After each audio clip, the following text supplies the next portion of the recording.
Hi guys, welcome to Book of Shala.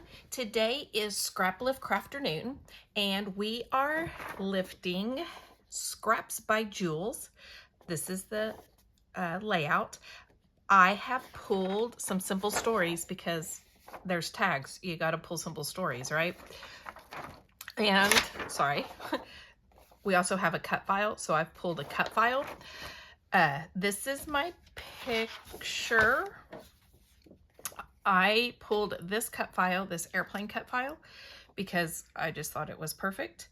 And this is my picture. My daughter took it while she was flying to the Bahamas. And so I'm going to scrapbook it. I have pulled the Simple Stories Safe Travels line.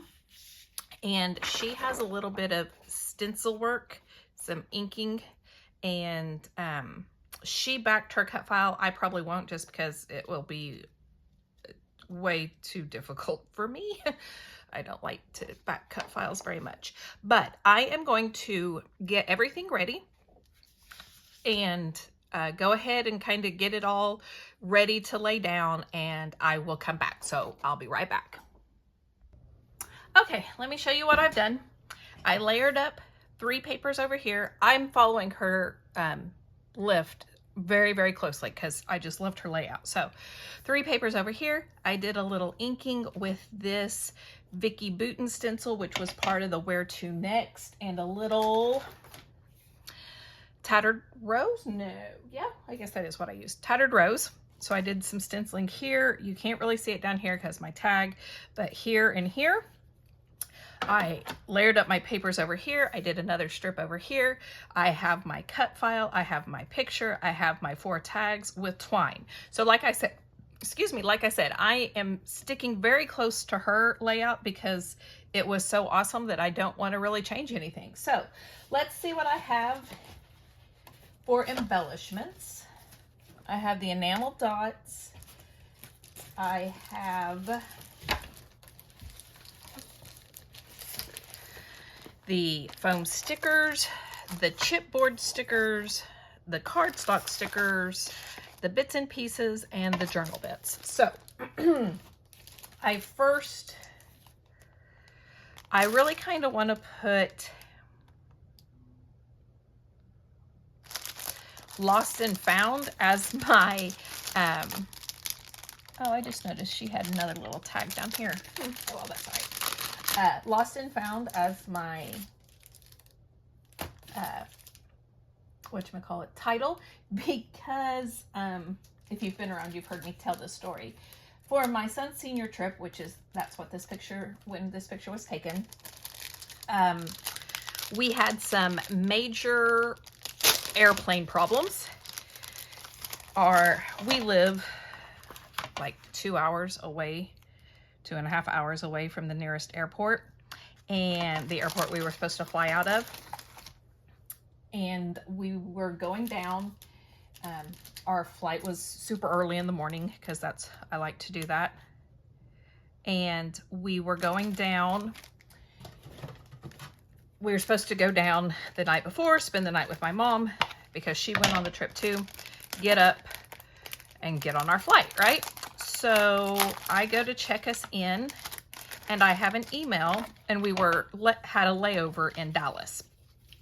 I had an email saying that there had been a storm go through Dallas and had knocked out the electricity in the Dallas airport, and that all flights had been canceled that went through Dallas. So I still had my flight in Oklahoma City, but we were not able to get any further than that. So I call American Airlines and was like, okay, what can I do? And they said, well,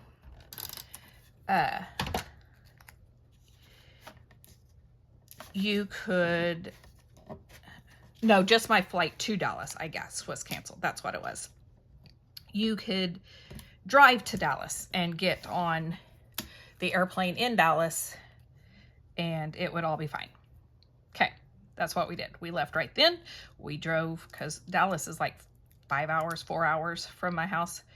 So we drove to Oklahoma City, picked up my mother, and stopped to get gas. And by then, now it's like 1 o'clock in the morning. No, yeah, probably about that. And sorry, I'm just gonna kind of do some embellishing while I tell this little story. It's about 1 o'clock in the morning, and I stopped to get gas to go to Dallas, and I get a text message while I'm pumping gas saying that my flight in Dallas had been canceled, that there was no flights going out of Dallas that day. Okay, we were supposed to get on the cruise ship that day. I know, stupid mistake. Don't ever do that. Just a warning, if you're going to get on a cruise ship, go down the night before. But anyway,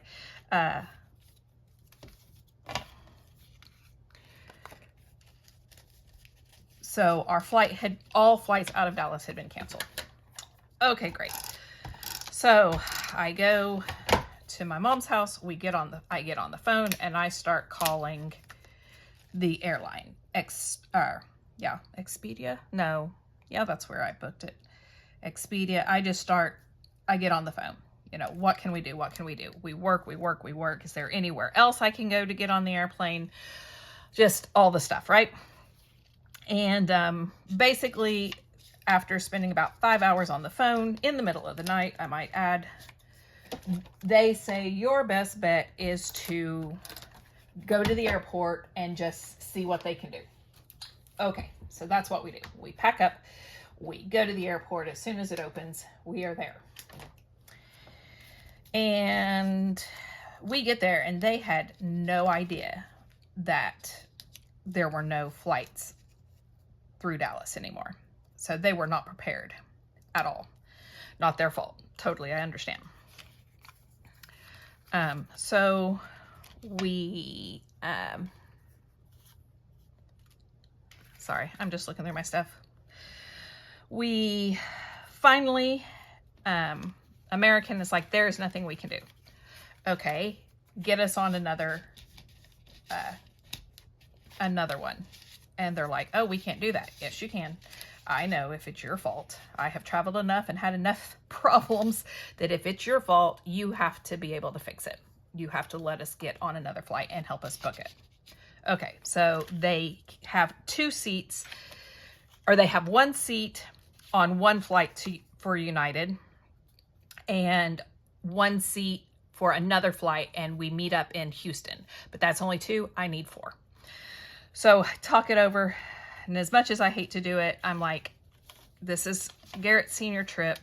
What if we do that? And then you and Emma meet us in the Bahamas and get on there. And that's what we do. So it was awful. I hated it. It broke my heart to leave them.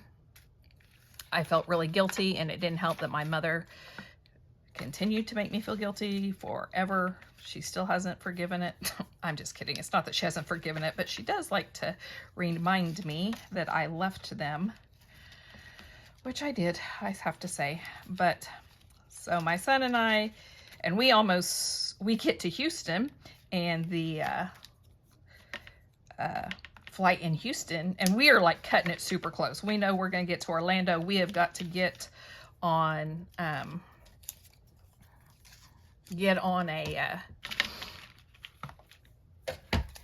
a shuttle or whatever and get to the port super quick, or we're gonna completely miss it. And then we get to Houston, and that flight's delayed. It was awful. But my son and I made it. We got barely, but we got on the ship, and we had a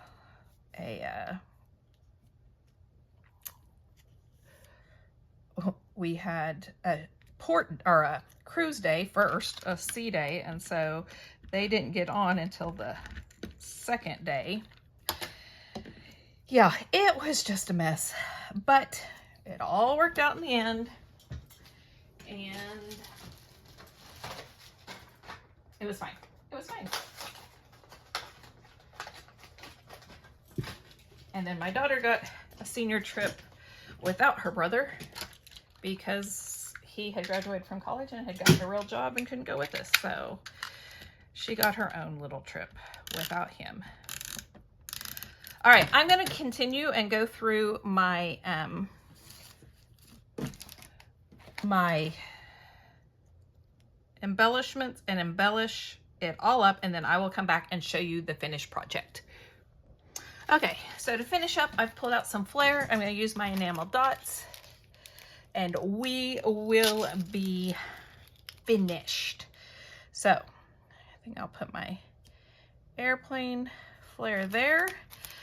I have these two. This was a thank you flair. And I have these two epoxy. One is a passport and one is headphones.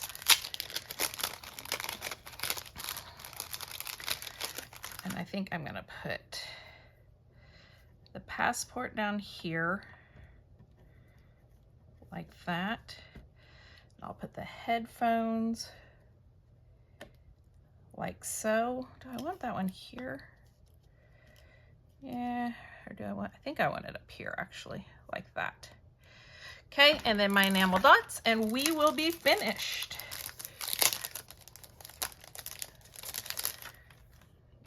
So,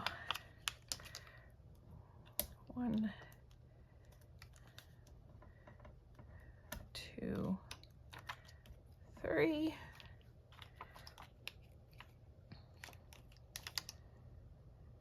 1, 2, 3, and 1, 2,